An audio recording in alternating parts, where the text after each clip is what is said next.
Well, hello, and nice to see you here. It's Martin North here from Digital Finance Analytics. Great to have you on the live stream tonight on this Tuesday evening, the 26th of August, 2025. Hope you're well, and thank you very much for taking some of the time out to spend it with us. It's really appreciated. And of course, today I have Robbie with me, and we're going to go into some very interesting conversations, particularly about some of the banking issues that are going on at the moment, and how that interfaces with politics, and how we're not getting the good outcomes that we should be getting, and what we can do about it. Just before I bring him in, I will remind you, as I normally do, that we're not providing specific financial or legal advice. It's a general conversation. We moderate the chat, but feel free to throw your questions, comments, and suggestions in as we go. We do moderate, but unless there's something really, really bad, we let it all through. As at the 26th of August, as I said here, and the link to get my attention is at Walk the World. So if you put that in your conversation point, it'll get into my queue, and I'll see it if you have a question for Robbie or myself. I've also enabled Super Chat, which means if you want to get your question up on the list, you can do that, or indeed make a contribution to what we do around here. Greatly appreciated those who support us through the various channels, be it Patreon or other mechanisms too. And the Super Chat, of course, is part of that process. We don't do this for profit. We do this because this is a really important conversation to be had, and it really helps us. So appreciate all those who support us. Anyway, let's get Robbie straight in because there's so much to talk about. Hey, Robbie, great to see you back again. How are you doing? I'm good, Martin. And can I say before we begin, I'm not going to let your audience goad me into losing my temper today. Okay. Well, we'll see how the bingo. That's the plan anyway. That's the plan anyway. We'll see how the bingo call goes, because I reckon that there'll be a few issues that we'll touch on this evening, which may well raise. It's an infuriating subject. It is. And look, I thought it was really important to have this conversation, Robbie, because there's a lot that we can point to in terms of things not working really well for ordinary Australians. And, I don't know where you want to look at this, but, just to give you a couple of inputs, of course, my mortgage stress is still very high. The rental stress is really high. Mortgage stress has come down slightly. We've got the data from Roy Morgan showing that mortgage stress overall is down a bit, although they calculate it very differently to the way I do. But more importantly, when they actually dive into some of the analytics, they showed that those on lower incomes are really up against it still relative to others, whereas others that are actually doing a little bit better from an income perspective are not surprisingly doing a little better. And they actually looked at it through their various cohorts, and basically they're saying that the bottom cohorts are really stuffed. And, when you actually think about it, it's maybe not too surprising insofar that the debt pressure on households is building quite dramatically. And all the data shows that the lending is continuing to grow. This is actually the information from the ABS. They only report it now quarterly rather than monthly, which I think is a bit suspect. But basically, you can see there that the overall loan growth is still rising. Investor growth is rising faster. And of course, CBA came out with their very strong profit announcement, very strong valuations. Although their profit was up, their share price dropped quite substantially. But the point here is they're talking about the home loan book expanding by 6%. 6%. So loan growth continuing to go faster than the inflation or income growth. So more people are being effectively barbecued by loans. And of course, the data that we come back to, median home prices versus capacity to pay, is all over the shop. So for ordinary people, Robbie, banking is not working for them. And that's before we get into the bank closure conversation point. And the question I've got to come back to, and why I come back to you, is why are we in this pickle, right? We had an inquiry on bank closures. We had an inquiry on whether ASIC was protecting investors. Those inquiries are parked in the Senate, so not much has happened. And so it seems to me that we can raise issues, but for some reason, our politicians seem to be, trapped. And that sort of caused me then to sort of pose the question, which is what this slide was about, right? Are the banksters calling the shots? Are they actually pulling all of the strings? And, they're getting fat on the profits. But what about everybody else? And that's really what I wanted to spend a bit of time talking with you about tonight. Well, the short answer is yes, the banksters are calling the shots, and we can go home. It's a good conversation, Martin. Um, now, let's talk about what you the property situation, right? Because this week, the Albanese government has announced the bringing forward the 5% deposit scheme. Mm. I was watching these politicians in Parliament, Labor politicians, crow about this yesterday in Parliament because they're they're talking about how many young people will be able to get into homes, but the homes they're talking about are debt traps, right? Um, and At this stage of the game, 2025, it is unforgivable. There is no excuse for politicians not to know when their policies will make the core problem worse, not better. So, yes, they will get young people into homes, the young people who are just so desperate to get into a mortgage and get a home, get on the ladder, and they, only have to pay the 5%. But there's no doubt that part of the government's calculation and the buyer's calculation, certainly the real estate agent's calculation, and absolutely the bank's calculation, is that a policy like this will drive up prices, and therefore that 5% will quickly become a much bigger equity because of capital gain quickly, right? Because of this proposition. And therefore they're making the core problem fundamentally worse. And they know that. And this has been the story of the last 25 years. And the big one, I think we discussed this in a bit of detail earlier this year because of the Shane Wright article that came out in on 1st of January from the national the cabinet doc papers that got released from 20 years earlier. And those cabinet papers that revealed that in 2004, the Productivity Commission wrote a report for the federal government, John Howard and Peter Costello, and said that capital gains tax discount you introduced in 1999 has had a consequence. And the consequence is that the housing market is no longer connected to affordability.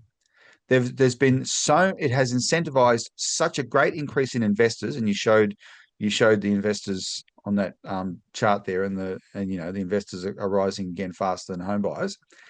That it's shown such a rapid increase, permanent increase in the number of investors in the market that has bid up house prices so that they're not affordable.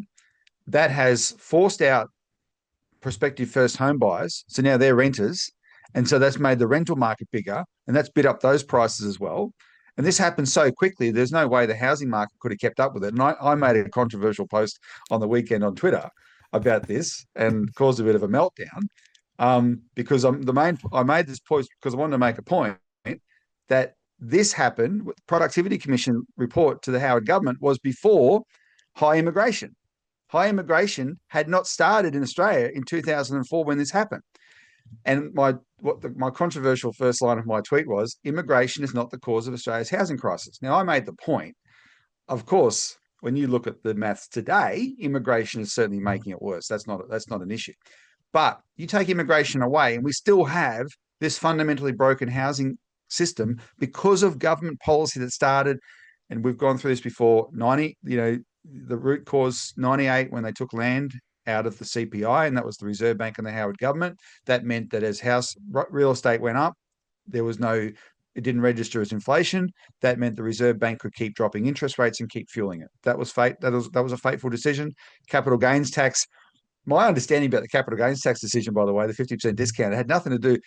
Costello wasn't even thinking about the market. He was thinking about the stock market. Yeah. But it had this perverse outcome in the housing market, and it just went bananas with this massive influx of investors. The first home buyers grant was introduced. The first one was introduced in 2001. And I can talk about these things because I was there. I mean, you were there too, of course, and probably most of the viewers here were there. But this is the sort of stuff our party focused on, what these policy decisions were. We paid a lot of attention to them, right? And I remember here in Melbourne, by 2000, the way property prices just went crazy from 2000 to 2004.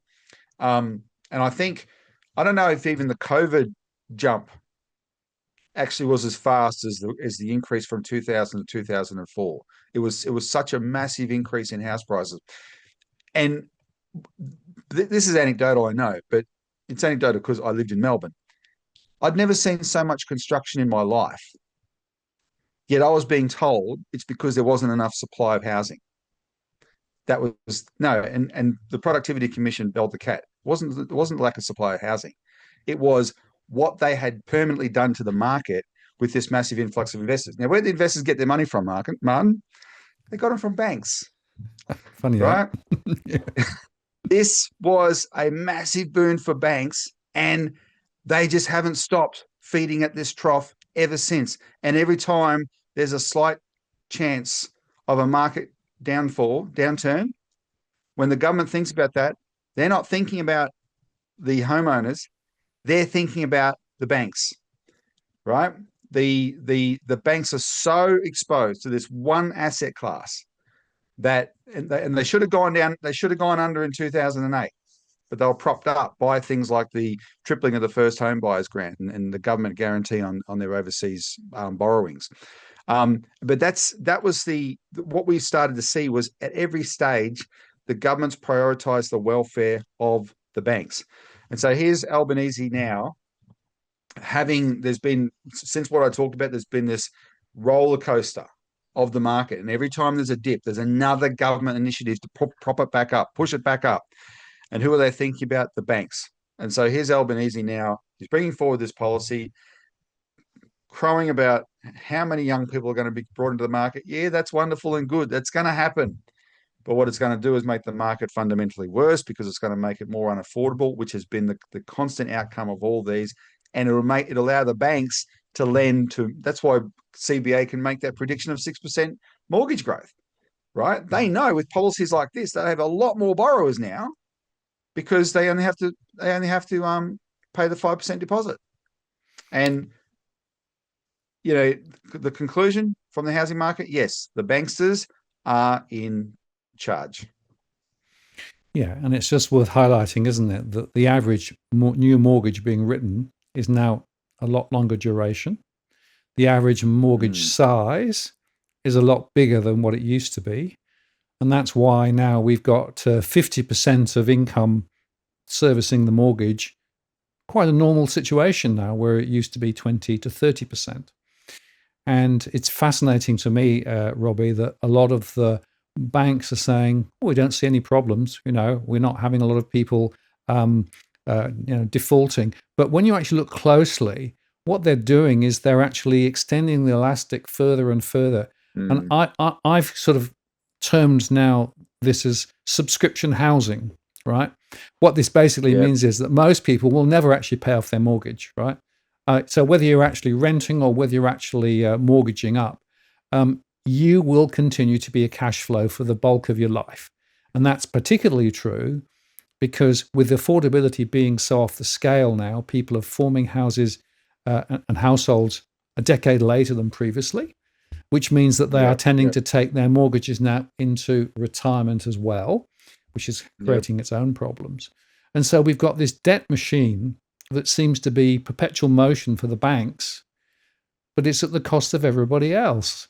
And, the analogy I sometimes use is the black hole problem, right? We're getting closer and closer to the black hole. And more of the economy is effectively housing and related housing and lending and all of those things.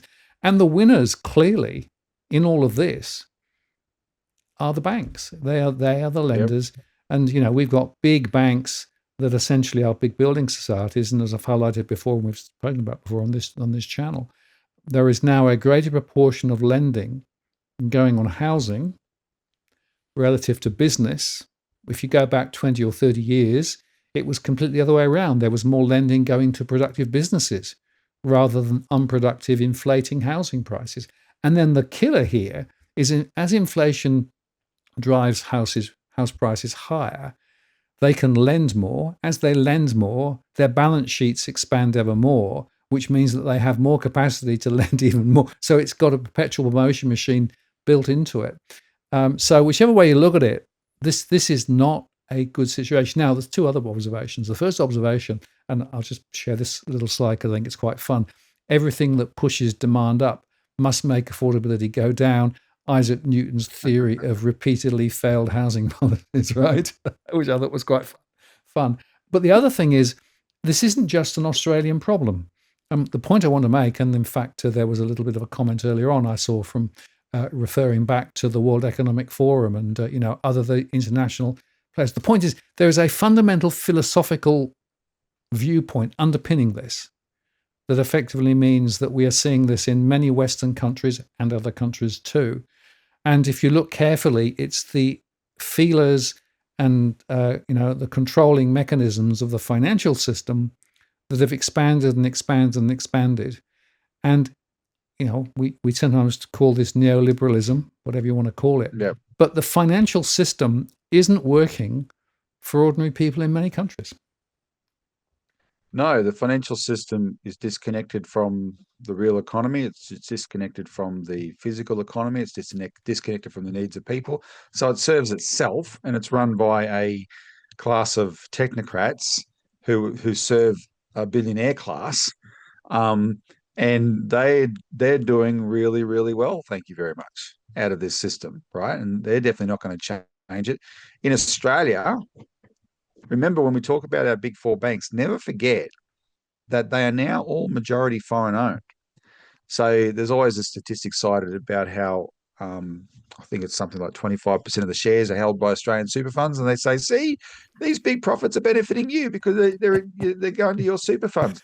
Yeah, but something like 60% is held overseas, and so when CBA announces its very generous dividends, that's billions of dollars leaving Australia, right? And where's it going to? It's going to investors. Now, actually, Martin, I just thought about this, because I actually heard a little bit of it the other day. There's a guy here, Punters Politics. You've probably seen his stuff, and he interviewed this London guy, Gary's Economics. You familiar with that guy? Yep. Yeah.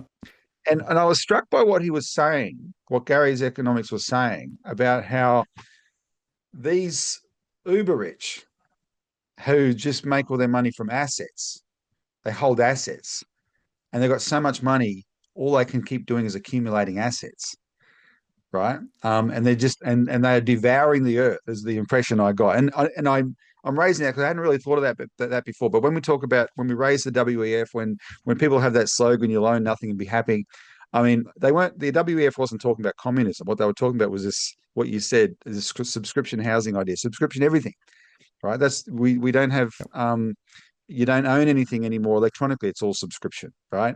The Uber model is, don't bother buying a car, just subscribe to one when you need it, that sort of thing, right?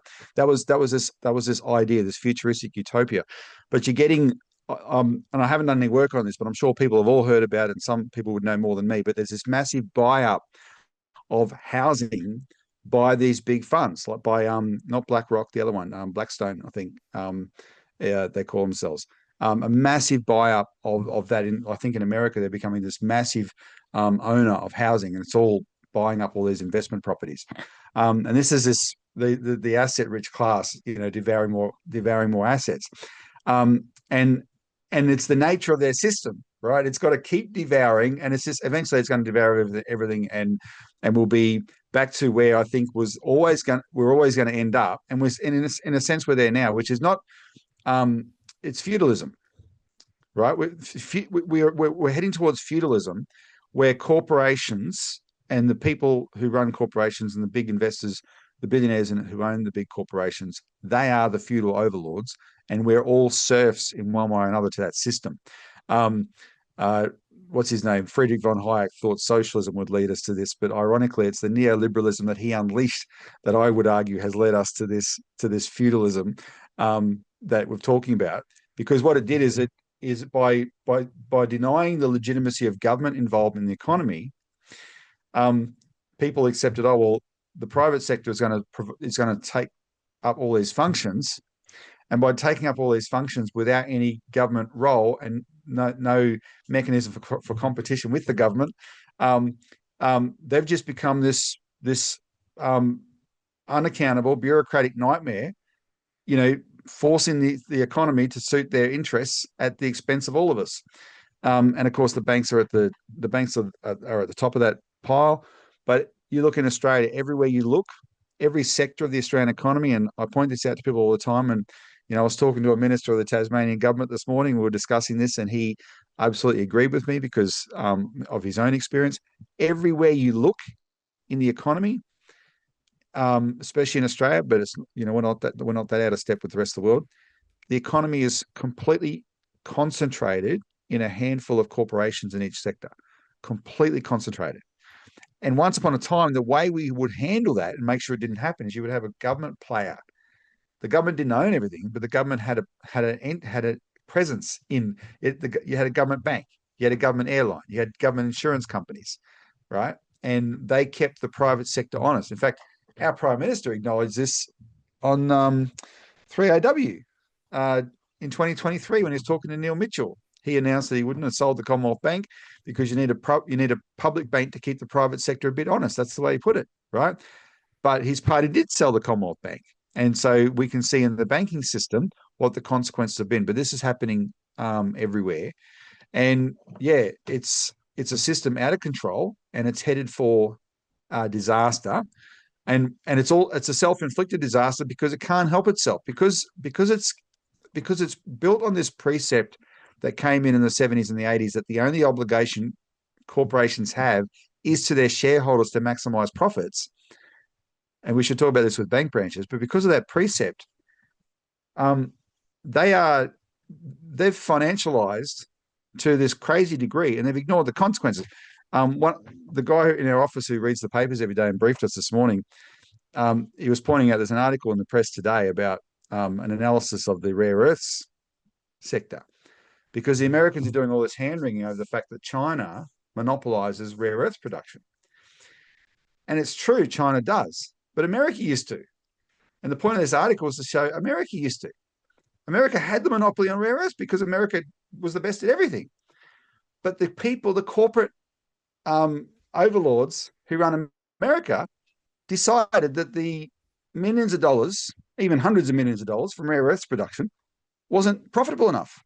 So they stopped prioritizing it. China, which is fundamentally a productive economy, knew that, one, you had to have them, and two, they didn't want to be vulnerable to the rest of the world. So they, decades ago, 30 years ago, they invested in what it takes to produce rare earths. And so as they were prioritizing it, the financial masterminds in America were deprioritizing it because they wanted things that earned them billions of dollars of speculative profits, not hundreds of millions of dollars of boring profits. That's how they think, right? These people are that stupid. They just look at their bill. Oh, that's a lot more money. Stuff that thing, right? Let's create a bubble in internet stocks and get money out of that. That's the priority. Money, maximum money. Oh, this boring thing over here that's going to make sure literally every appliance in your country works. We don't need that. They are that insane. And we are wearing the consequences of that now. And that's why I have zero respect for any corporate boss. Zero. The only person in corporate world I've ever been impressed with is Christine Holgate. But the rest of them, they are lunatics. We are through neoliberalism, we've become financialized lunatics, and we're paying the consequences of that. And the politicians are at their beck and call. And so that's why the Labor Party can shamelessly applaud themselves for this 5% deposit idea, because of the short-term benefits it's going to bring to a handful of young people, and just ignore that they have just continued the tradition of the last 25 years of making the problem much worse. Yeah, and just to remind everybody, the Treasury makes the point that this will actually lift prices. The first buying guarantee. And of course, they've got other programs as well, the shared equity scheme. Now, Treasury was only saying, it'll be 0.5% over the next few years, but, it's going to be a lot more than that. The problem I've got is that they are pulling a whole bunch of levers in desperation, right? And the reason they've got the problem is because the overall economic momentum in Australia is stalling. Growth is very, very low. the demand potentially for resources is probably going off the boil as well. And the base of our economy has narrowed and narrowed and narrowed. So effectively, we have almost nothing in our armory other than, oh, we've got to build more houses and try and, create some momentum there. So I've always believed that these incentive programs, and remember, this is taxpayers' money, so this is your dollar and my dollar, actually going to effectively help other people, potentially quite affluent people, get into the markets. And there was a piece of research done that showed that a lot of the people would have bought anyway, even if they didn't have a reduced deposit. They would have bought anyway because they've been saving, et cetera, et cetera.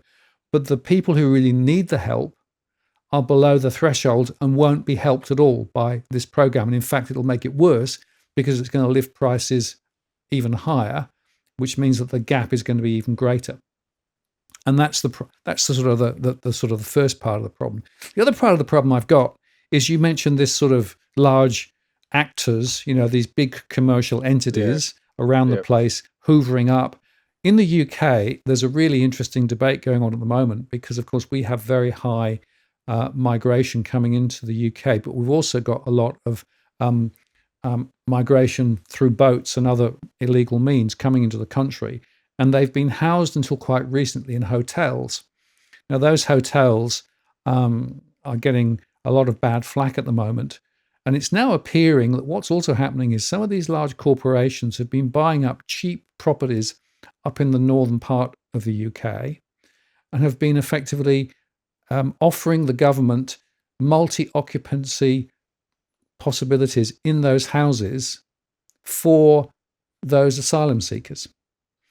And so once again, when you actually peel back the onion, you've got these large international corporates hoovering up property that would have previously been accessible to the first-time buyers of people in the UK. And it's pretty clear to me that we're seeing similar things going on. So, for example, in Australia, we have the build-to-rent wave with the massive tax breaks, right? Well, guess who are going to be actually benefiting those? The tax breaks come through to those big multinational financial companies who are actually going to effectively charge higher rents, and they won't be providing a vast amount of housing for those who really need it. There'll be, again, those who can probably afford to pay in any case. So to my mind, we can see how this is playing out, and ordinary people are being left further and further behind. The worrying point that I have is that we've now got to the point where there is a generational expectation of a much higher level of debt just being normal. So over time, this ever greater demand on our finances for housing has become normalized. And the banks love it, of course, because as I said earlier on, they can create bigger loans and grow their balance sheets and grow their profits. But it means that the overall economy is being sucked dry because people have less disposable income available for other things.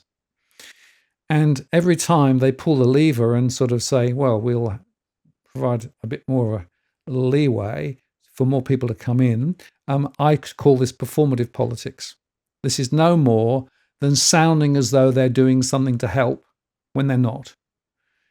And, you mentioned the Productivity Commission, other research has been done, not just in Australia, but elsewhere, to highlight that these incentive programs do not work. They simply push property prices higher. They make it more difficult for people to actually get into the market.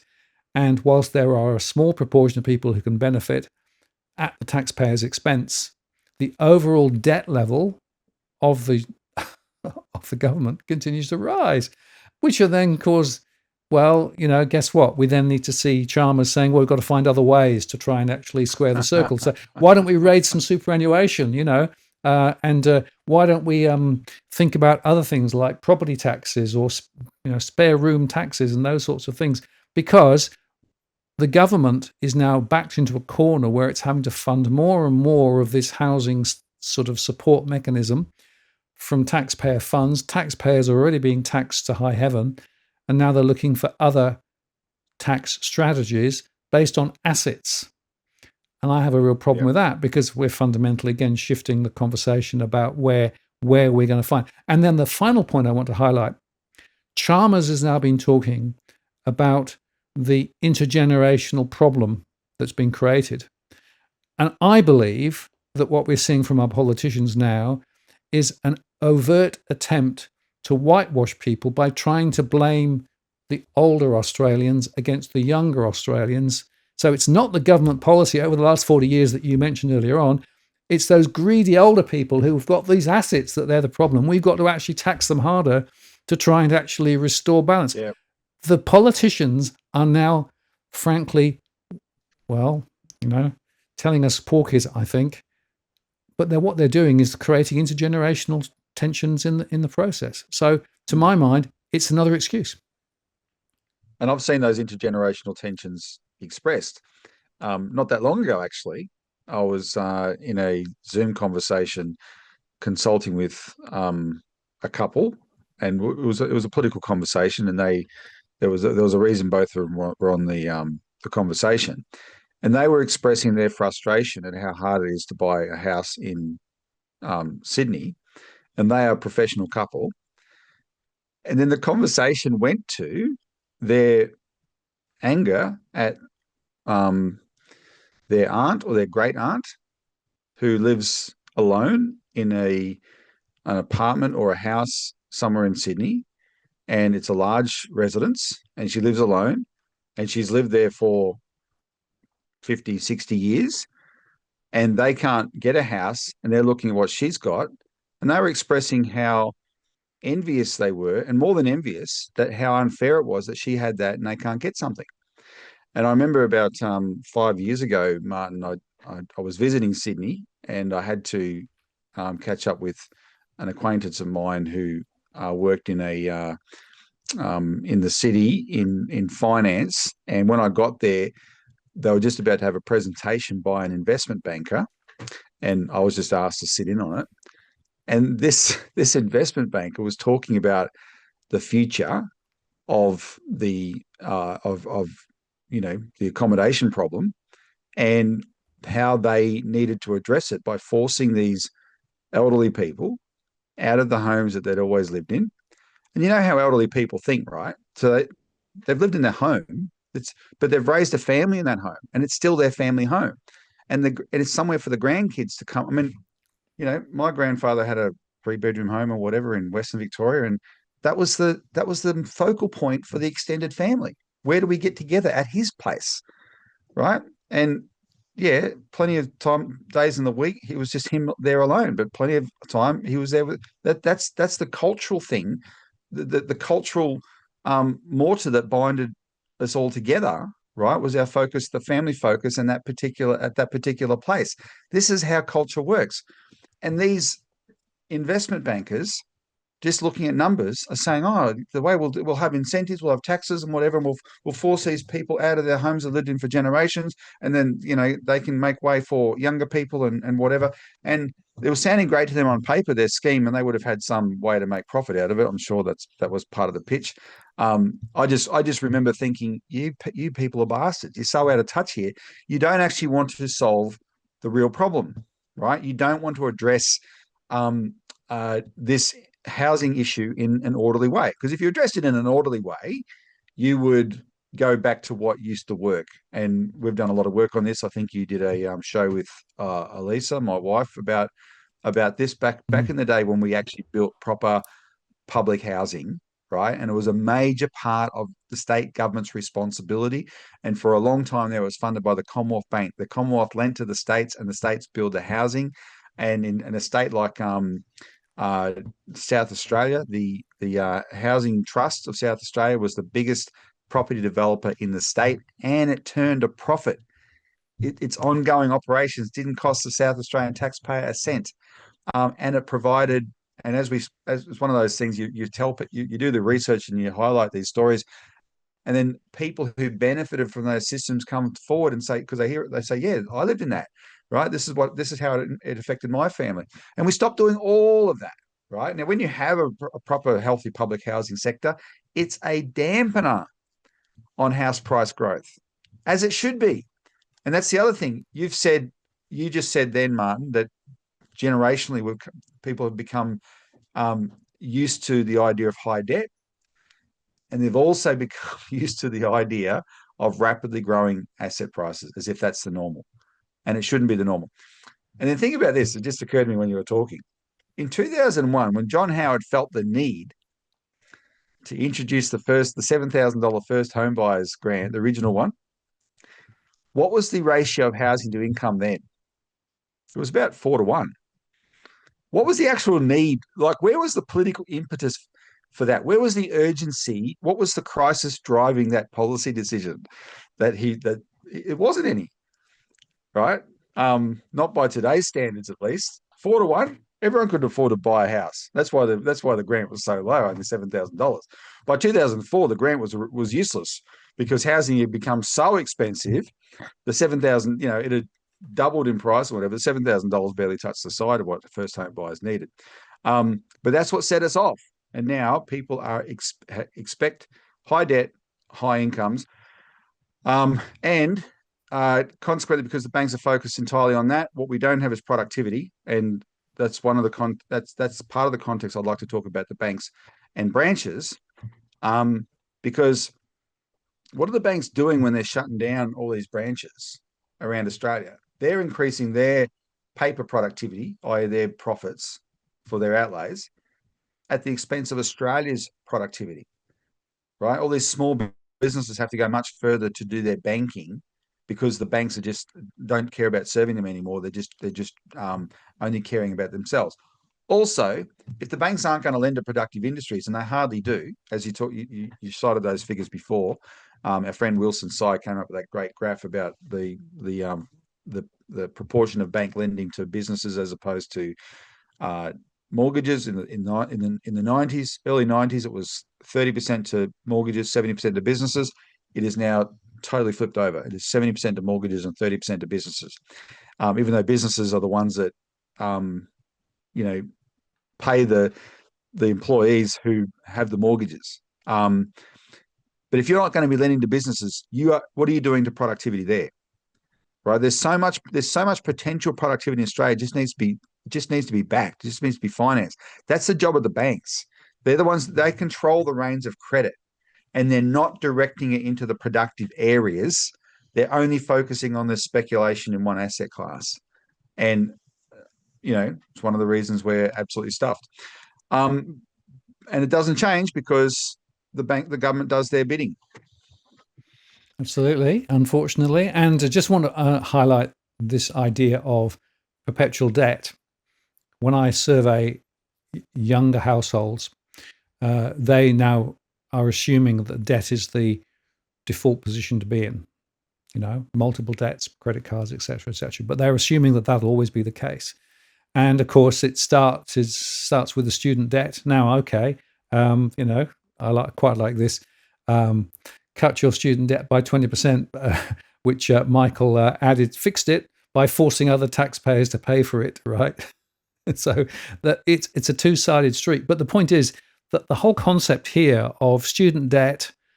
So when you start when you're young, you acquire debt, and you continue to pay debt, and you continue to have to borrow through the whole of your life. We are now conditioned to thinking that is the default state. Yep. And the people who are the winners from that conditioning are those big financial firms that we've been talking about, who love it because, of course, it's such easy money. And I have to say, there's a sort of mystique about the finance system and the banking system. It is blooming easy because basically all you need to do is to find a greater mug to lend some more money to. And the more money that you can lend, the more you can inflate your balance sheet. The more you can inflate your balance sheet, the more you can lend. So it is a perfect Ponzi scheme. And yet that is not how banking is actually being spoken about, but it should be spoken about. And it's actually at the negative outcome that we've been talking about, which means that people have less funds to spend on other things. They have to, leverage up even more. The average mortgage now is 6, 7, 8 times 2 incomes, not 1 income. Go back a couple of decades, it was 3.5 times 1 income and maybe 1 second income if you needed it, that sort of thing. So a massive change there. And the net consequence of all this is negative rather than positive. Now, You mentioned, and this is now sort of segueing the conversation forward, the branch story, because I think we do have to come to look specifically at the branch story Yep. too. Because I noticed the other day there was an article suggesting that we should be building another 140,000 homes in regional areas across Australia as part of this 1.2 million target, right? And my immediate thought was, well, hang on a moment. You're going to build in those areas, but what are people going to do? Where are the jobs? And how are they going to get by if they don't have any bank branches to be able to actually do their banking and those sorts of things? Because, of course, regional Australia is being strangled left, right, and centre. All the research shows when you close the branch, you close the town as well. Yep. And we've seen over the last few years a massive, massive issue with regard to branch closures. And of course, we should focus in specifically, I think, at the most recent examples here, because there is a really, really sad, concerning, disgraceful story that we should be talking about relating to particularly Bendigo. Yep. So 2020, February 23 to May 2024, the Senate Rural and Regional Affairs and Transport Committee conducted an excellent inquiry into branch closures in regional Australia. How do I know it was excellent? I was there. I was the eyewitness to every single hearing, the only person in Australia who attended every single hearing. And Dale Webster tells me I should tell people that. Martin, she thinks that's quite an accomplishment. And I went all around Australia doing it. And by the time I got to, I remember the hearing in Tom Price up in northern WA. Um, when I turned up there, and the senators who are all paid by the taxpayer to go there, by the way, so their travel was paid by the taxpayer. They got extra income for attending the hearings. I was not paid by any of that. I was funded by the Citizens Party to participate in these things, but that's okay. It was an excellent process, and it produced an excellent report, right? And you monitored it closely. You helped get it started. Dale Webster helped get it started, and we were very happy with the outcome. The three leading recommendations were make banking access to banking and cash an essential service, which is a legal obligation on both the banks and the government if it's designated an essential service. Establish an expert panel to look at a public bank, including the postal bank model, which we advocate for, and make the banking code of practice mandatory instead of voluntary. I give it real teeth. And then there's a bunch of other recommendations as well, including ones from Andy Schmulo, who was our candidate in the New South Wales in the recent Senate election, federal election. Andy, I got to know Andy through this inquiry, and Andy made a big impact with his contribution to that. So it was an excellent process. The report was handed down 14 months ago, and what have we heard? Crickets. Now, there's been some stuff behind the scenes, and the most exciting thing was a headline in the Australian a year ago, August 2024, that said postal bank back on Labor's agenda. We don't even know the context in which that article was run, and it pointed out that Bill Shorten had been interested in the postal bank, and thanks to the inquiry, postal bank was back on Labor's agenda. Well, we were happy to see that because we're the ones who put it back on Labor's agenda, right? That was our campaign. But apart from that, nothing, no actual response to the inquiry, even though by law, the government is required to respond in 90 days. So we're now coming up to 15 months that there has been no response to this inquiry. And so what happens? Without responding to the inquiries, Jim Chalmers announced that the big four banks had agreed to a moratorium. Westpac and CBA already had a moratorium on branch closures. ANZ and NAB came on board and agreed to a 3-year moratorium. Now, it was such a cheap announcement, mainly for this reason. It's great working with Dale Webster. She's such a gun as a journalist. She's done so much work on this question for quite a few years now. And she knows all the history of this, and she knows all the reports. And she wrote an article about this. She pointed out that in 1999, when the very first parliamentary inquiry into bank closures was conducted, and a lot of stuff it was a good inquiry as well. Anthony Albanese was on that inquiry, interestingly enough. When the report came out, the banks responded how? By pledging not to close branches for 3 years. In other words, what Jim Chalmers announced as his solution at the start of this year was a trick that the banks had already tried before. This time, the smart thing the banks achieved was they got Jim Chalmers to think it was his idea, right? But anyway, and of course, because it's not a clever idea, he only made it apply to the big four. So along comes Bendigo Bank. Now, Martin, have you got that first graphic just to show the audience that I've done a bit of preparation for this? And while you're getting it, I just want to have a crack at Drew Peacock. Drew, I told Martin, I don't know if you were here, I told Martin at the beginning of this, I wasn't going to let you provoke me into losing my temper. So don't try and goad me. So which one do you want first, Robbie? Do you want Fennell's? The Fennell, Richard Fennell. Yeah. Now this is I'm hoping that the viewers can read that a bit. So anyway, the essential thing with this is the new CEO of Bendigo Bank, but this is his profile from 2009, around the time he joined the bank. He became the CEO last year. But if you look at his profile, look at his background already.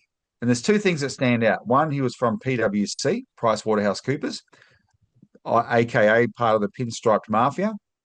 That's what Lord Prem Sikka in the UK called them in a 2018 report. These consulting firms, the pinstripe mafia. And what do these consulting firms do? Apologies to Martin. He used to have this background, but he survived the horrors of Arthur Anderson and has become a decent human being since. They sit around and devise schemes to make money, right? It's not what are their metrics?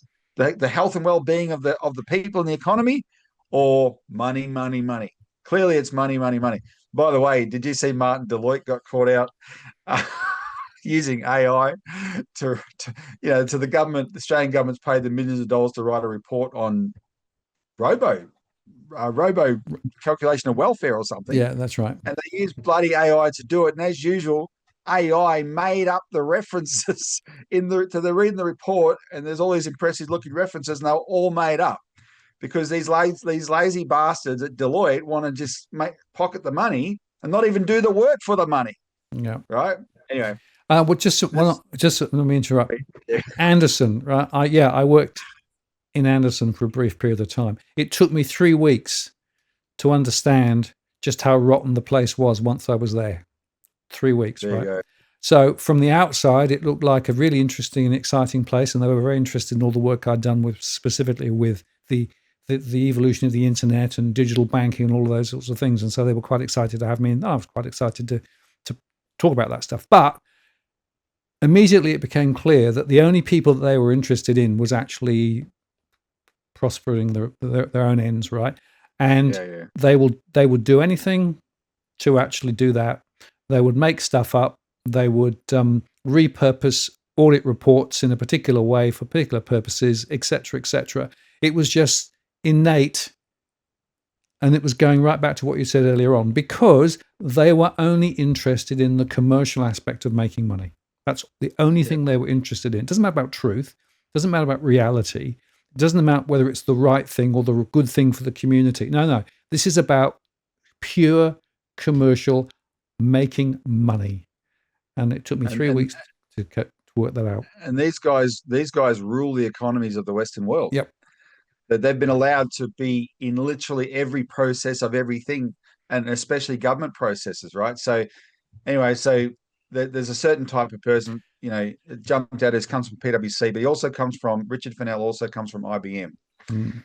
Now, both of those. And just to say, there's this slide which I'll put up now, because basically his view. This is Eric Johnston's piece, right? Yeah. Bendigo is now planning to be a new big bank, now running to be a new big bank. So they want to be like the others.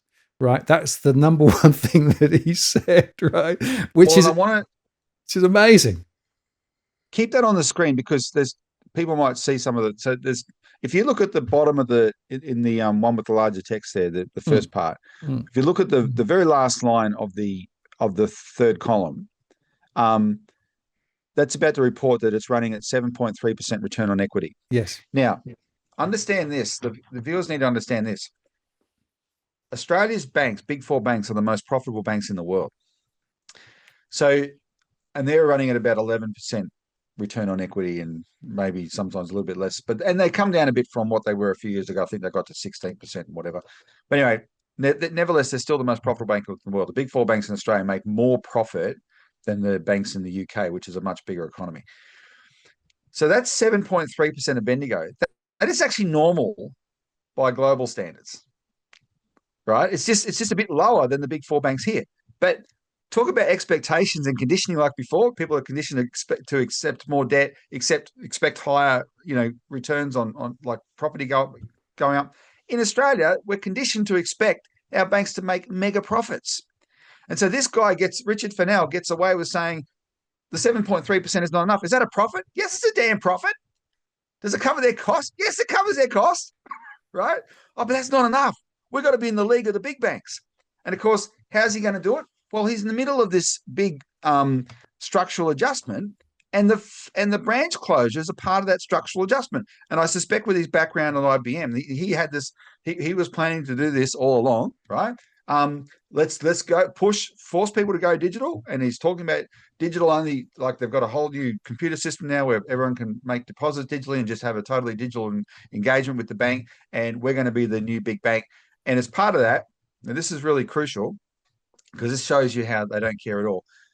They have they've announced 10 branch closures and 28 agency closures. 5 of the branches are the last bank in town. 17 of the agencies are the last genuine banking services in town, apart from Bank of Post. And that means 22 of these 38 are losing. This is this month, next month, and the month after. In one fell swoop, Bendigo Bank is taking away the last genuine banking service in 22 towns in Australia. And Dale Webster pointed out that not even any of the big four banks, Martin, have done it that aggressively at their worst. Just in one fell swoop, we're taking these away. Hang the consequences, right? Hang the consequences. And that's where there are consequences. There absolutely are. Now, sorry, if you just jump back to that previous one, I wanted to highlight something else because this is where the details are important. And, the average journo who covers this has no idea. On that second page, people might not be able to read it, but he actually tries to cover his ass by saying that, but even though they're doing this massive branch closure spree, they're still committed to branches because he said Bendigo has 400 branches, which is the third most of any bank in Australia, right? And see, we're committed to branches. But what he doesn't point out about those branches, at least 250 of the 400, it might be 290. The figures are in Dale Webster's. Go to theregional.com and .au and you can read these figures. That's where Dale Webster publishes the stuff. 250 or 290 of them are community banks. That means they're not costing Bendigo a cent. The local community is paying for them. Bendigo just provides the banking service, right? So the local community puts up all the costs for the community bank. By the way, they're profitable for the community. That's why they do them. They're not costing Bendigo Bank a cent. And so when Bendigo still takes credit, when they cite that $400 figure, 400 branch figure to balance out the branch closures that they're announcing, right? This is them actually, in a sense, misrepresenting themselves, right? They're trying to trade on past glories. They built a reputation in the 90s. I was there. I saw it. As soon as the Commonwealth Bank was privatized, straight away, all the big four went on a branch closing spree. And they laid off thousands of employees and whatever. Some of you old enough may remember that. Bendigo made a name for itself by stepping in and filling that niche, and especially with the community banking model. And our party was the People's Bank Party, and we were pushing the People's Bank idea. And people were saying to us, "Do you mean Bendigo Bank?" Because they stepped up to provide a service in these towns, and that's where they got their good reputation from. And that bastard, that pinstripe mafia bastard, who's doing this to 22 towns in Australia and stuffing, another 16. He's trying to have his cake and eat it too by continuing to trade on the good name of Bendigo from way back, which he is not committed to anymore. Bendigo is not, it doesn't do the community banking model anymore. No, all these desperate areas have turned to Bendigo Bank when they've been abandoned by the big four banks. Can you do a community bank? No, not interested. They'll say, oh no, you got to guarantee $100 million in loans. Well, as if they can do that, right? And I reckon of all the banks that Bendigo's about, all the towns Bendigo's about to abandon, the most egregious is Queenstown. And we've got to tell this story because it's quite extraordinary. I got in touch with the people of Queenstown, and 2 weekends ago or 3 weekends ago, I had a very big weekend. I was flying to Sydney and back, and I flew to Sydney for a speech on the Saturday morning. I had to come back to Melbourne on Saturday night and do a speech down here to the licensed post office group. And then at 4 o'clock the next morning, I had to get up, catch the 6 a.m. flight to Hobart, and then drive 4 hours. Someone picked me up, a Citizens Party supporter, Ray Williams, picked me up and drove me 4 hours west to Queenstown because there was a protest that Sunday, and I wanted to make sure we were there to address the protest, and I was the main speaker at the protest because of my experience with the regional bank closures inquiry. But we've got a video, Martin, of the drive to town, which is really, I mean, when you actually put yourself there and experience what the town's going through, it is really infuriating. Because have a look at this. This is the approach to Queenstown. Now, plenty of the people on here may be familiar with Queenstown and these hills. These hills used to be bald from all the chemicals from mining, and some of the vegetation's coming back. But this was even though this was winter, this was a nice day in Queenstown. But look how bendy and windy that road is. Really, really, really windy. And often it's icy. And if you look up Queenstown on Facebook, there's a whole Facebook page dedicated to the locals reporting to each other the state of the roads. And by Bendigo Bank pulling out of Queenstown, they're telling the people, so this is the road from the south from Hobart going in. The road north going to Burnie, where the closest bank is 2.5 hours away, is just as bad for about 40 kilometers. And when it's wet and cold, it's often icy, and these are and it can snow. These are intimidating roads. I'm not a scared bunny driver, but these are intimidating roads. And if you're an elderly person, etc., you can imagine how intimidating they are. Burnie's 150 kilometers away, but it takes 2.5 hours to get there. Such is the nature of the roads. And so when Bendigo Bank pulls out of Queenstown, the last bank on the entire west coast of Tasmania, the last bank for 20 towns on the west coast of Tasmania, they're condemning the people of Queenstown to that. And do you think the executives of Bendigo Bank even know about it, let alone care? I absolutely doubt it. Do you think Prime Minister Albanese knows about it, let alone cares? Well, I hope he'll tell you he cares, but I know he doesn't know about it because he goes to whoever said, by the way, those roads are 110k. Yeah, they do the Targa Tasmania. They do the Targa Tasmania rally through those roads. Ray Williams, who took me there, has actually done the Targa Tasmania rally. He's a rally car driver and a racing car driver. But they only do them uphill, so they actually have some safety that way. Albanese has gone to Queenstown quite a bit to visit the West Coast for the elections and stuff. He flies in. He's not driven that road.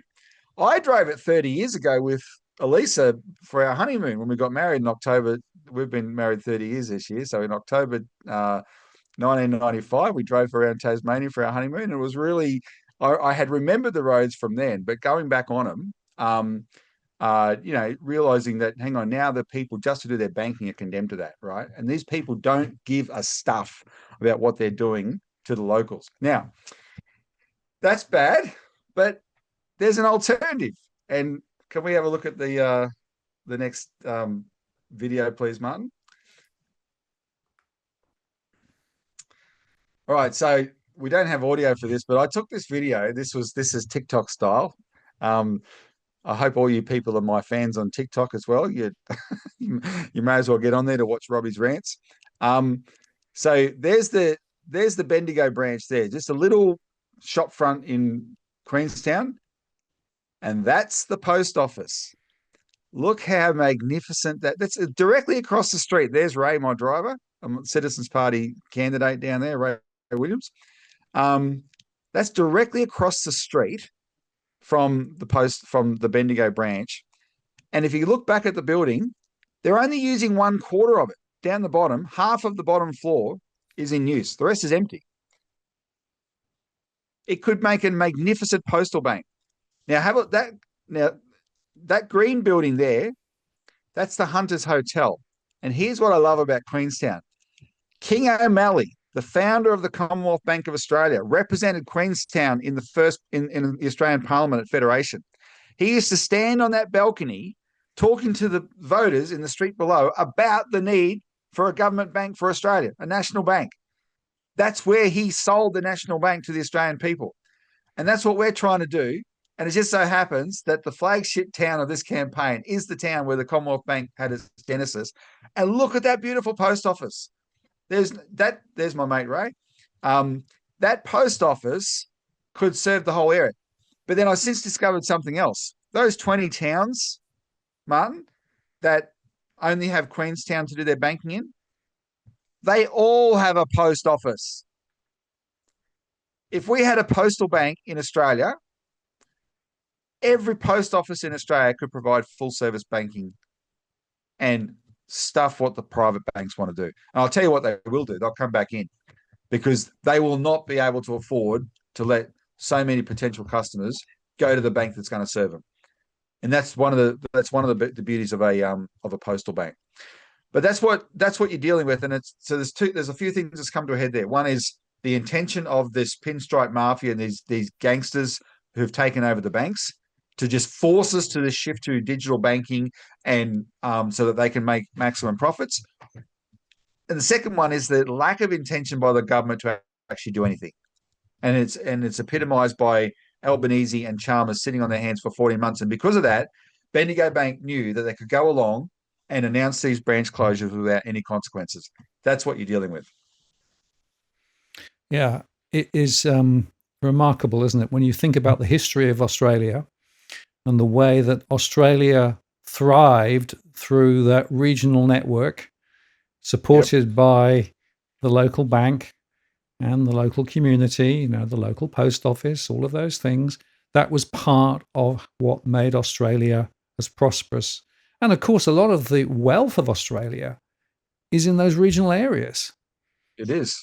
So it doesn't really fit very well into the 15-minute city, aspiration of some, right? That wants everybody corralled into these large areas, and stop them having cars and stop them getting around. There's a real world out there that requires support to maintain commercial viability. Well, let me describe the West Australian economy that's being abandoned now by the banks.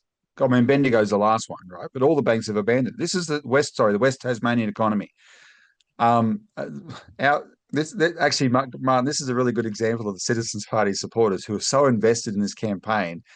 Graham Medhurst from Western Australia, Perth, sent this summary to me of the economy around Queenstown, because he's as invested in helping to save Queenstown as the people of Queenstown is. So he makes the point that they have a flourishing industrial economy there. The Rosebery mine produces around 110,000 tonnes per annum of zinc, and that is annual revenue of around $440 million. The Savage River mine produces 2 million tonnes per annum of high-grade magnetite, annual revenue of $340 million. The Renison tin mine produces around 10,000 tonnes per annum of concentrate tin, annual revenue of about $500 million. The Henty gold mine produces, better put my glasses on here, gold of around 30,000 ounce per annum, annual revenue of $150 million. Salmon production in Macquarie Harbour is about $150 million. Tourism revenue on the West Coast is around $65 million. There's forestry, there's hydropower, and there's fishing. But he says all up, it adds up to about $2 billion of actual production that comes out of Tasmania. More importantly, this is because it's mostly exported, right? This is earning foreign exchange for Australia. This is incredibly productive for us, and the people in that area work in all those industries, work in those mines. Now, so there's about 4,500 people live in those distributed on the west coast of Tasmania, which doesn't seem a lot, but it expands greatly in tourism season. And I mean greatly. There's festivals and stuff, and it expands. So all of these people they've got a festival coming up, I think in November in Queenstown, and they don't know where they're going to get the cash from, because there won't be a bank now to get cash from, right? And that's all being abandoned by the banks, even though it's such a valuable part of the economy. But get this.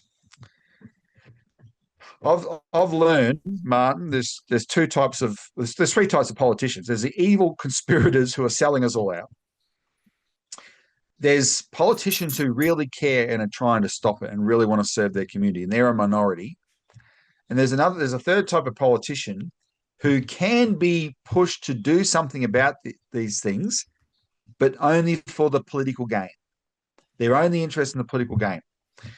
And one of those I'm about to name, and I've said his name on your show before, Martin, positively. And I'm about to say his name and call him out. And that is Senator Richard Colbeck, Tasmanian Senator Richard Colbeck.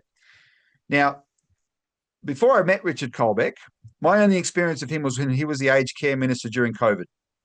And remember, there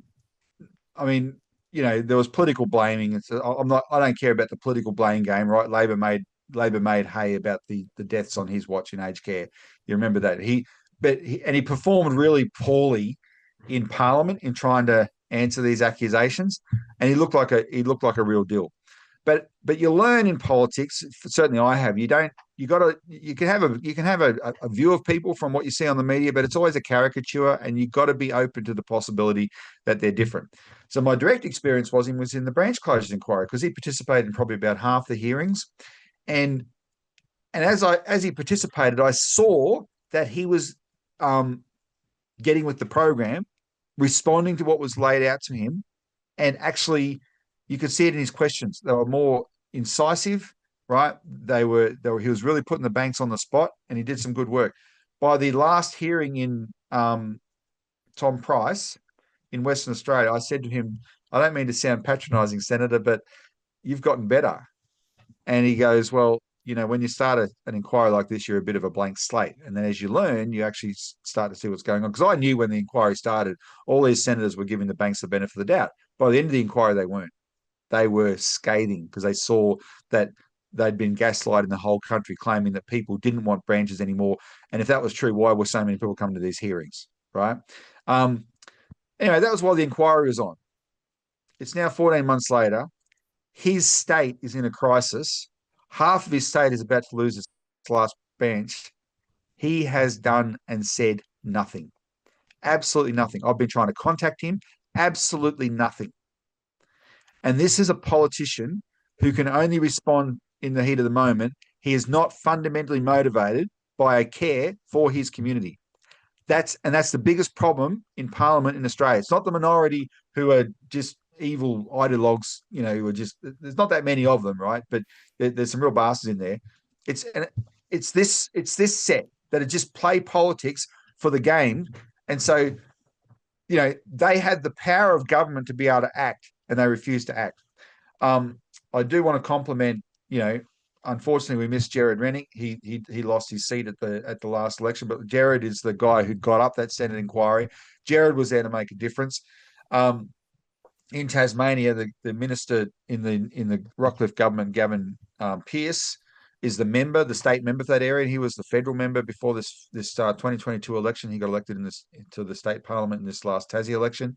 He has been turning heaven and earth to try and get some action to save Queenstown, and he's been I've been working with him closely. He genuinely wants to fix it, right? Because and you can see that in the way he's working so hard to do it, even though he's a government minister now and he's frightfully busy with he's the Minister of Agriculture in the state. But they're a different breed. The rest of them are so much like Richard Colbeck. And then the most surprising one was Jackie Lambie. Jackie Lambie, who stomps her feet at the drop of a hat, she was emailed impact statements by the people in the town of Queensland, and her reply was from her office, "Nah, government can't really do anything about banking. Just learn to adjust to the new system the banks are trying to get you to adjust to." That was Jackie Lambie, right? And I was sorry, I just got completely disgusted because I thought she will crack up in Parliament at the slightest thing. And she's a senator from Tasmania. Here's a real issue, and she's already conditioned to spruik the impotent government line, and I just found that unforgivable. But that's the difference. But that's why one of the issues here is we're going to have to change the system. And by the system I mean the people in the system. We need new blood. We need that 33% of Australians who are voting against the major parties to keep growing, and we need better people in Parliament who will actually take on these institutions, because right now the two major parties are hardwired not to. Now, that doesn't mean you can't push the needle. So last month, Andy Schmulo and I hope everyone knows who I'm talking about with Andy Schmulo, Associate Professor Andy Schmulo, we spent a week in Canberra. We fired this issue up, and we got a lot of attention on this issue. We got people raising it in Parliament. We got the Queenstown Council to pass a motion calling on the government to respond to the Senate inquiry. This was raised in the chamber as well. The Nationals court took them a bit, but then they jumped on the bandwagon about 2 weeks later, and the shadow Financial Services Minister Pat Conahan led the Nationals. They all signed a letter to Jim Chalmers and Anthony Albanese saying, when are you going to respond? They were talking about the Bendigo Bank closure and saying, when are you going to respond to the Senate inquiry? So this is a theme that we started with our campaign, and they all started jumping on the bandwagon. Last Thursday, the people of Queenstown, under our direction, had a day of action, and they covered it on the radio and the local press, and a lot of people got involved, where we instructed them, call Jim Chalmers and Anthony Albanese's office, and we gave them the numbers. And we got Citizens Party supporters all around Australia to do the same thing on that day. We called it a day of action, and we bombarded those two offices saying, what are you going to do to save Queenstown, the last bank on the west coast of Tasmania? Now, and I can tell you, we actually melted their phones down, right? And the people of Queenstown were really happy and really fired up about it. But that's just part of the action that we're taking. We need some results. It's no good just being happy about that people have participated in the action. What we're trying to do this week, Martin, is there's two questions. There's two drafted questions floating around Parliament that we're hoping either one or the other gets asked in question time to the Treasurer or the Prime Minister. It's demanding what are you going to do to respond to the Senate inquiry into regional banking? And at a certain point, the combination of all these things, the pressure is building. 7:30 reports covered it 2 weeks ago.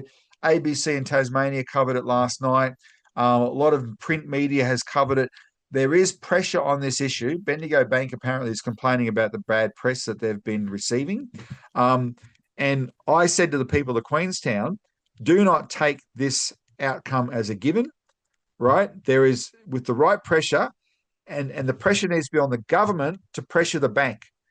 With the right pressure, there is a chance to get Bendigo Bank to reverse its decision here, just like Westpac reversed a number of decisions during the Senate inquiry into branch closures, and just like Commonwealth Bank reversed its decision on June E. Remember June E? There's a chance we can do that with Bendigo Bank. Because even though I think the solution is create a postal bank, that's going to take a while. And on the 26th of September, Bendigo Bank is going to close in Queenstown. And then even though, get this, Martin, the rent on their office doesn't run out until June next year. They're going to keep paying rent on an empty building. And they prefer to do that rather than provide a service to the town. That's the kind of people you're talking about. So, but there's scope there if the government brings pressure to bear. And I want to, and I want to use the next graphics. I mean, I want you to, I'll get your feedback first, but it's nearly time because I want to illustrate this more. But I'm going to show an example in a minute where when the banks are pissed off, they don't hesitate to call the government. They've got Jim Chalmers' mobile number. They call him up directly and say, Jim, back off. Jim, you're not doing this. So my argument, Martin, is how come the government can't do that to the banks? And if there's ever a town, you're talking about the last bank on the whole west of one state. If there's ever a circumstance where the treasurer should muscle up and call the bank and say, you're not going to do this, it's Queenstown. So we're bringing pressure. We're making it as big as possible. And hopefully we'll get that question asked, and we'll see if we can make them break. Yeah, well, it's just very important, and keep the pressure up. All of the research shows that if you don't have the commercial capacity in a town or in a community, it dies. And it's something that has been evident not just in Australia but in other places too. So this is and I saw somebody earlier on saying, well, to get on with the phone banking, etc. Well, there are things you can't do on the phone banking, and I can pretty be sure that the connectivity over in the west coast of Tassie is not flash. Let me describe it to you. So it's really advanced. It's 4G. Oh wow! You drive now. So when that footage you saw of me on the road, I didn't have any reception then. But then you come around the corner, and then over in the distance you can see this tower, and you get 4G reception. But the mayor of the town in the protest meeting, he revealed something I found quite humorous. At 3:30 every day, the internet of the town effectively crashes. You know why? No, tell me. Can't imagine. What 3:30? What's schools? The school kids get out of school and get on their devices. And everything goes. Yes. And they want that town to be 100% digital bank. Yeah. It's just I have zero respect that these guys, they get some MBA or something to qualify them to become CEOs, whatever the hell it is. They have such a narrow focus. They got no idea of the real world, and yet, it's like getting angry at a shark for eating a person or a wild animal or whatever. There's only you're going to still trust me. If it ever happens to your friend, you're still going to get angry at the shark, but there's a limit. It's futile, right? They're going to do what they're going to do. We need to get angry at the government that has vacated the field and left the welfare of Australians up to these bastards. And that's what we've got to bring back, public institutions that can actually serve people regardless of what they do. But what will happen is by them serving people properly, it sets a standard that these private institutions know they have to live up to. And that's the only way we're going to fix it. Yeah, and this is take us quite nicely into our last point that, of course, the banks, if they have something presented at them which they don't like, well, they are extremely effective and very powerful at lobbying, right? And here's a wonderful story just to illustrate the ridiculousness of this. So have a look at, can you bring up the number, so Andy Schmulo likes highlighting this one, right? I want to tell this story, and I'm going to name names because I was there. So this is one of the best examples you'll see of just how powerful, how the banks run the government in Australia. And I'll give you the actual articles in a second. But the reason I've done it this way, so when I was quickly looking up these articles for this discussion, and see, I've used Google, and look what I've Googled: SMH $1 million fines for bankers, because I remember how the headlines work. So 23rd of November 2022, see that in green? And the first headline: $1 million fines for dodgy bankers. And then look at the next search result, 24th of November 2022, literally the next day. Headline, $1 million fines dumped after bankers raised, quote, legitimate concerns. You can't hear that. And you see the lowercase, you see the smaller text there. A surprise plan to threaten finance executives with $1.1 million fines has been pulled from Parliament after a ferocious response from the banks. So let me tell the story. 23rd of November 2022, I'm in Parliament, and I'm in Parliament with Glenn Isherwood from our office, but also John Adams. John was in Parliament that day, and I was I had made an arrangement to meet with an advisor of the Greens, the late Fraser Brindley, he passed away a few years ago, the next year actually. But Fraser was the smartest guy in the Parliament I ever met. And he was advisor. He was at the time he was an advisor to Senator Nick McKim for the Greens, and Nick McKim has the finance portfolio of the Greens. And not because of Fraser. What the reason Fraser and I got on is because even though he was a Green, and I'm definitely not a Green, but he had the same focus on cleaning up financial corruption as we do, and the question of fines for bankers had come out of the Hayne Royal Commission, the Banking Royal Commission. And this was a question of when you hear ASIC announce that it's fined a bank for more misconduct, that's the shareholders of the bank paying that fine. The people who actually committed the misconduct never pay the fine. There's no accountability for them. And Hayne recommended, no, you need a financial accountability regime so the executives who are culpable in this sometimes horrible examples of misconduct, really horrible, like the really egregious one is Westpac and the money and their breaches of the anti-money laundering laws, which, as Andy Schmulo points out in a lot of graphic detail, involved hundreds of thousands of cases of Australians transferring money for pay-per-view live-streamed child pornography from the Philippines. And Westpac was letting these transfers go through and not asking and ignoring the requirement to disclose them. And the executives at Westpac had been warned by Austrac about that.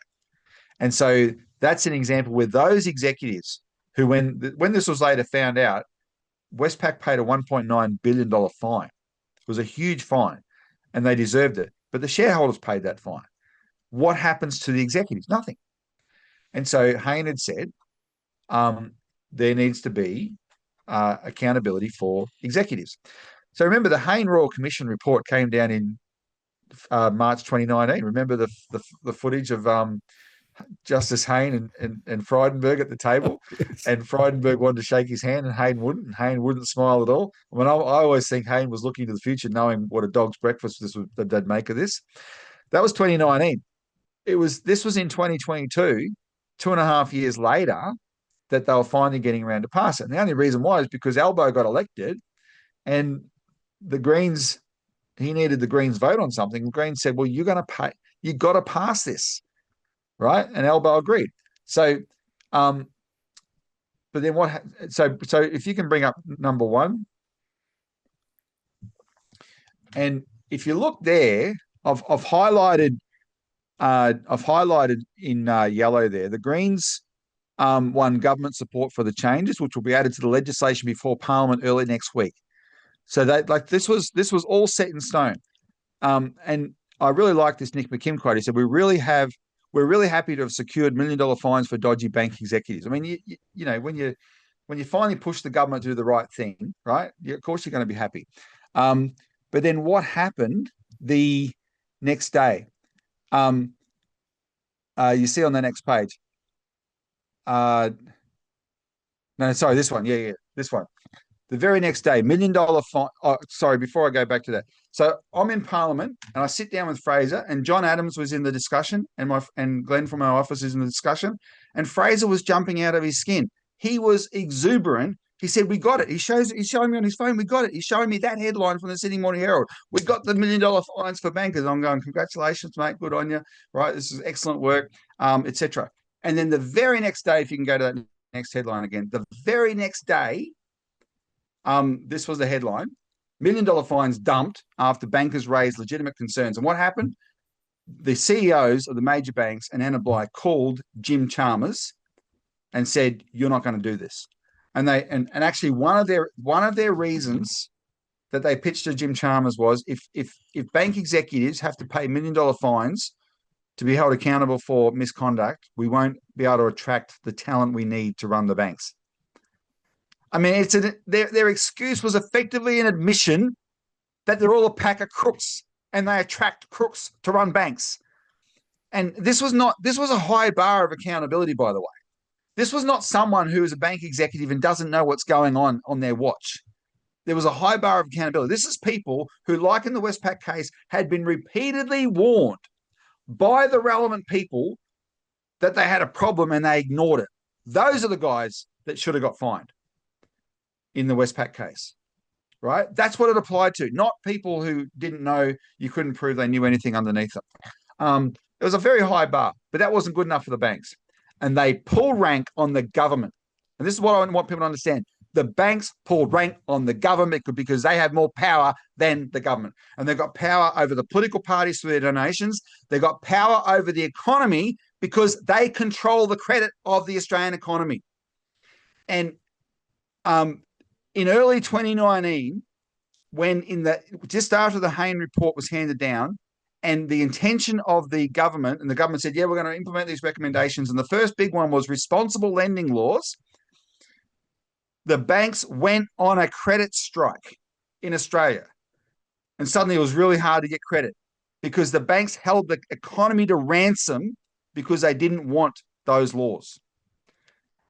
And they have that power, Martin, because there's no alternative to them. The government doesn't have its own institution anymore that can provide the credit Australia needs, right? And we're at the end of the show. This is the answer to your question. Are the banksters calling the shots? Yes. And that's one of the egregious, that's one. There's lots of others. That's one of the egregious examples of it. And I probably covered this on the last show, but the other one is Anna Bligh has left the Banking Association now. Who has replaced her?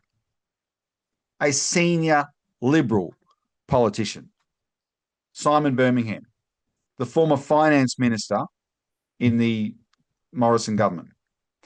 The guy, by the way, who is responsible for Christine Holgate not getting her job back at Australia Post. Because as finance minister, she was knifed by the banks because she wanted a postal bank. They created this scandal around the watches 2 years after the watches were purchased. He, as finance minister and a shareholder minister in Australia Post, had appointed the internal departmental investigation, which cleared her name. It was done by Maddox lawyers, and it cleared her name. As the shareholder minister of Australia Post, he should have restored her to her job. Instead, he replaced her with the current CEO of Australia Post, Paul Graham, the day before the first Senate hearing into her case. The Senate hearing cleared her reputation. But from a practical standpoint, it was this early inquiry that cleared her name. And he made sure she didn't get her job back. Ever since then, the banks have run roughshod over Australia Post again, just like they were before Christine Holgate got there. And Simon Birmingham has left Parliament early, and he's ended up as the CEO of the Australian Banking Association on a salary, by the way, which the banks do not disclose. And I have a good idea why they wouldn't disclose it. Because when a politician moves from a $200,000 or $300,000 a year salary into what, 2 million, 3 million, whatever they might get from the Banking Association, it's a damn good payoff. And David Pocock did some figures the other day, how since 1990, every mining minister in Australia, in the federal government, every single mining minister since 1990 has left Parliament to go work for mining companies. That's the revolving door to mining companies. We have a revolving door to the banks. We have revolving doors to all these. We have a revolving door to the defense sector, to the weapons manufacturers now. That's a big thing they're making money out of. Christopher Pyne and Scott Morrison and Arthur Sinodinos and Joe Hockey, they're all cashing in on weapons.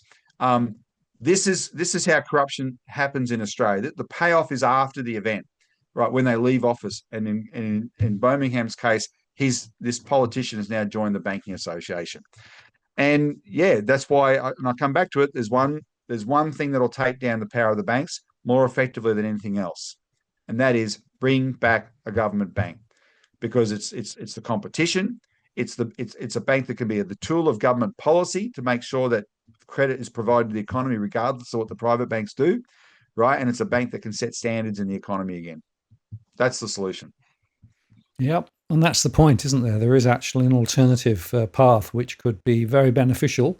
And, the original conception of the Commonwealth Bank years and years and years back was to actually allow the economic prosperity of Australia to develop.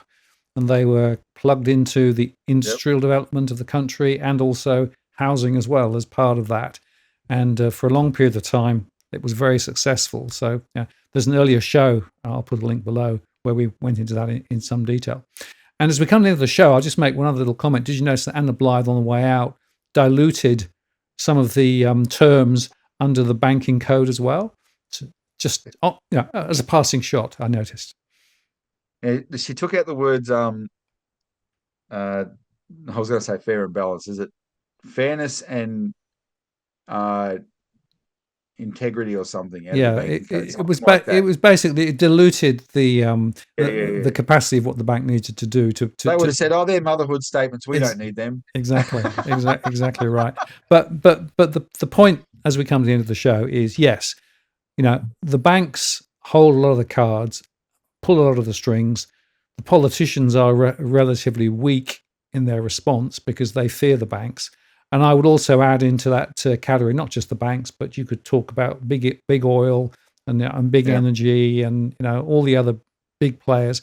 They've all got fingers in the game. They're all basically tilting the scales away from ordinary Australians. And so the result of this is we have a relatively corrupt structure within the country, and it can't be fixed from just marginal changes around the edge. There's got to be a fundamental structural change. And so one of those core ideas is to create a public bank, a bank that effectively can do the things that banking should be doing rather than the things they are doing. Yeah, and pay attention to Tassie people, because the Jeremy Rockcliffe got back into power, the Liberals are back in power there. And I was glad they did, because they came up with something very interesting for the election. They campaigned on starting a public insurance company, bringing back a government insurance office. We had them for, whatever it was, 80, 90 years in Australia. And like with the neoliberal wave, they got rid of those. And we should talk about insurance more than we do. But we want a public bank and a public insurance company, and they've promised it. And now they've got to deliver on it, right? But I've been talking to them, and I think they're serious. They're going to have a huge bun fight. A week or so ago, Suncorp announced its profit. Suncorp Insurance announced its profit. They had a 50% increase in profit to well over $1 billion. And the Suncorp CEO was on Sky News, and he whinged. He said, people are talking about government being in insurance. I don't think government should be in insurance. He said, what government should do is share the risk of insurance with the private companies. I mean, he said the ticker below him was announcing a 50% increase in profit. And this guy had the temerity to say, oh, no, we don't want government insurance. We want government to make us even more profitable. Let them carry the risk for us. Right? Socialize the losses, privatize the profits. Privatize the profits. They are that arrogant. These are arrogant bastards. We've got to break the mentality. We've got to bring them to heel. We have to smash the power of these. We don't have to smash the corporations. We've got to smash their power. They'll always be profitable. Don't become a bleeding heart, human rights for corporations. They will always be profitable. They've got too much power, and we've got to smash it. And that, in the banking, that means a public bank. And there has to be a debate about how much profit is too much profit, right? So there has to be a balance. And if you look at it at the moment, it's completely unbalanced. And just as we close, I just want to highlight, because Socrates actually made a really interesting point. I've been on about this. This is about the upcoming census, right? In the census in 2021, 122,000 people were estimated to be experiencing homelessness, right? Now, the question is, will they, in the coming census, pass information to gain information from those living in tents cities? will they be actually, so the point is the census tends to actually just be addresses.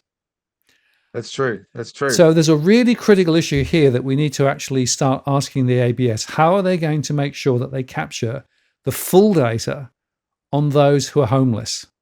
Because I don't believe 122,000 people were homeless in 2021. I think it's a much bigger number than that.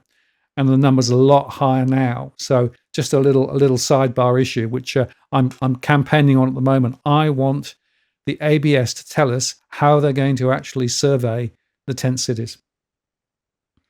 Well, because you're not a see no evil, hear no evil, speak no evil politician, Mark. What problem? What problem?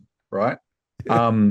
That's and it comes down to that. I mean, if I was anywhere near government, I would be thinking, man, all my fantasies have come true. What can I fix? Yeah. Right? Actually fix it. During the election, I met a Labor Party staffer, he'd just become an ex-Labor Party staffer in a minister's office, and he said to me, what he didn't like about the Labor Party is his job in that minister's office was to come up with announceables in response to problems, not solutions, announceables. So there was a burning political problem that they had to respond to. What can they say to look like they're responding to it without actually having to fix it? Yep. And that was his day job in a Labor minister's office. And I'm saying Labor because that's where he was, but don't kid yourself. The others are no better. This is just these people are more interested in their internal political fighting. What all the Liberals in Parliament are thinking about right now? How long Susan Lay's going to last and who's going to replace her? Yep. Right? And the media is getting in on that. They love it, right? They love it. Actually saying, holding the government to account. Hey, have you fixed this problem? Actually saying, what are you talking about 5% deposits? What are you going to solve with that? Right? You're just luring these kids into debt, mate. Where's the actual accountability? But there is none. So, and look, my last comment is we have these solutions, but for the Australian people, the key is to keep voting against the major parties, right? Get behind parties that have actual solutions, vote against the major parties. And at a certain point we'll reach I think we're close to critical mass. We'll actually reach critical mass. I think the Liberal Party is a party that can go extinct in Australia because it's just a disaster. Labor will go extinct last because it's got a bit of a stranglehold at the moment, but that's somewhat superficial. But we need to sweep it out and replace it with serious representatives who want to fix problems. Absolutely, Robbie. And if people want to find out more about you, where's the best place to go? citizensparty.org.au. You behind me is our old logo. Some who regular followers might notice we've got a new logo now. We're sort of revamping a lot to do with the Citizens Party at the moment. We're on a membership drive. We have just set up an office in Penrith in Sydney, where we have volunteers working out of that, manning the phones for our membership drive. We have a goal to get registered in New South Wales in time to contest the next state election, which means we have to get registered by November. We have a goal to get to 10,000 members in Australia and then go beyond that.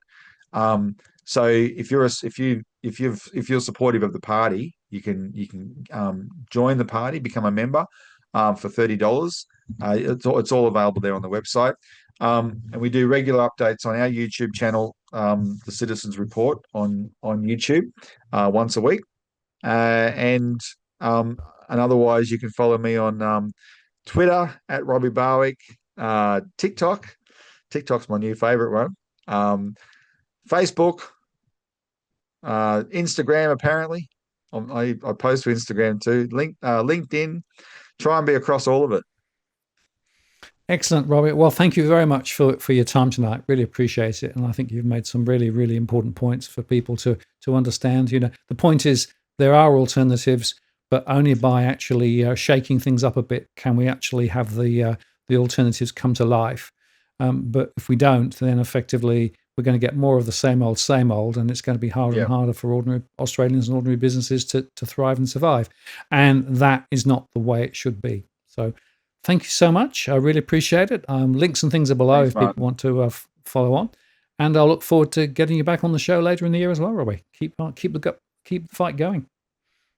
Absolutely. So don't go too far away from where you are. Stay close. Exactly. Robbie, I'll take you offline and I'll close the show. Cheers. All right. Thanks, man. So there you go. Hope you found that interesting, informative, and hopefully a little entertaining. Thank you very much for all the chats. And thank you very much, Super the Chat, particularly, of course, from our very favourite supporter. Thank you. I really must say that, Jason, you are a star. Thank you so much for continuing to support us. Well, next week, just to say that it's going to be the monthly review of the markets with Damien Klassen. So join us for that. In terms of doggies, I have doggies here, sort of. They're a little bit sort of all over the place. So I'll just zoom out slightly for you so you can see them. It looks like they had a big day, but they haven't really. They've just been sleeping. So thank you very much for that. And please like and subscribe. Check out our other recorded shows. Check out the interests of the people as well. You saw that John was there on the IOTP handle there. We put a big show up yesterday relating to corruption. We're going to be doing more shows on IOTP, so check that out. And check out the other recorded shows on the DFA channel. And we're back next Tuesday for another live show. This is Martin North from Digital Finance Analytics signing off. We'll see you next time. Take care. Bye-bye.